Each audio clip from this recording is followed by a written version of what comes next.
In these cities, silence is a currency, louder than any gunshot. They think power is about making noise, taking what you want. But true power, it's about making them give it to you. Willingly. Every move is a whisper. A calculated step in the dark. They don't see you coming until it's too late, and even then, they don't see you. They only see the consequences. They called him the ghost. Not because he was invisible, but because he left nothing behind but memories. A name on a forgotten file.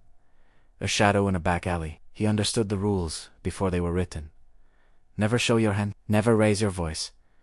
The loudest man in the room is always the weakest. He's compensating for something. Fear, doubt, a past he can't outrun. The real players, they move like water. They find the cracks, the weaknesses. They don't break down doors. They wait for them to be opened. And they always are.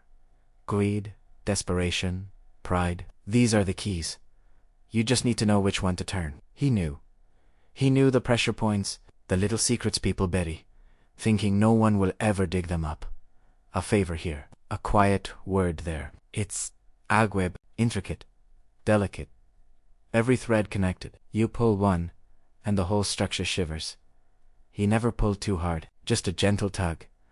Enough to remind them who held the strings. It wasn't about control. It was about balance. A delicate, dangerous equilibrium. Look at them, running around, making deals, thinking they're in charge. They see the board, but they don't see the game. They play checkers. He was playing something else entirely. Something older. Slower. A game where the prize isn't money or territory. It's survival. And in this city, survival is a victory. He learned early on that loyalty is a mirage. It shimmers in the distance, looks real. But when you get close, no tink. Just dry sand. Trust is a luxury he couldn't afford, so he dealt in debts. Debts are real. They have weight. They linger. A debt is a chain, and he held more chains than anyone knew. Tonight, a new player arrived, full of noise and fire. Thinks he can burn the old ways down. He watches from the shadows, not with anger, but with paciencia. Fire burns bright, but it also burns out. It leaves nothing but ash. And in the ash, new things can grow, or old things can be revealed. The new guy wants a war. He talks of revolution, of Taking-Gobert. He doesn't understand. This isn't a kingdom to be conquered. It's an ecosystem. Everything has its place. The predators, the prey, disrupt the balance, and everyone starves. He's not a predator. He's the zookeeper. He maintains the cages. He remembers the last one who tried this. A man named Falcon thought he was a bird of prey, soared high for a while. Everyone looked up, admired his flight. But the higher you fly, the harder you fall. Falcon didn't fall because of a bullet. He fell because a single, misplaced feather was removed from his wing. A quiet word to a business partner. A forgotten file delivered to the right desk. He just stopped flying. Gravity did the rest. The city breathes. It has a rhythm, a heartbeat. You have to listen to it, feel it. Most people are too busy shouting to hear it. They fight the current. He learned to drift with it, to use its momentum. The city protects its own, and he was more a part of the city than the concrete and steel. He was its secret, its ghost. See that man, walking down the empty street?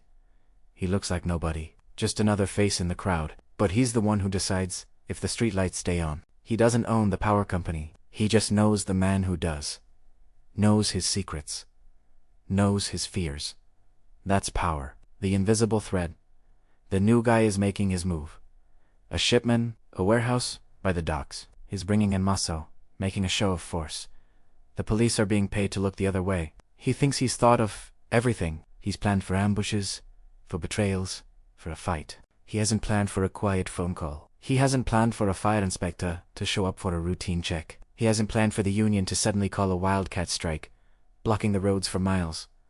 No guns, no blood. Just inconvenience, delay, frustration.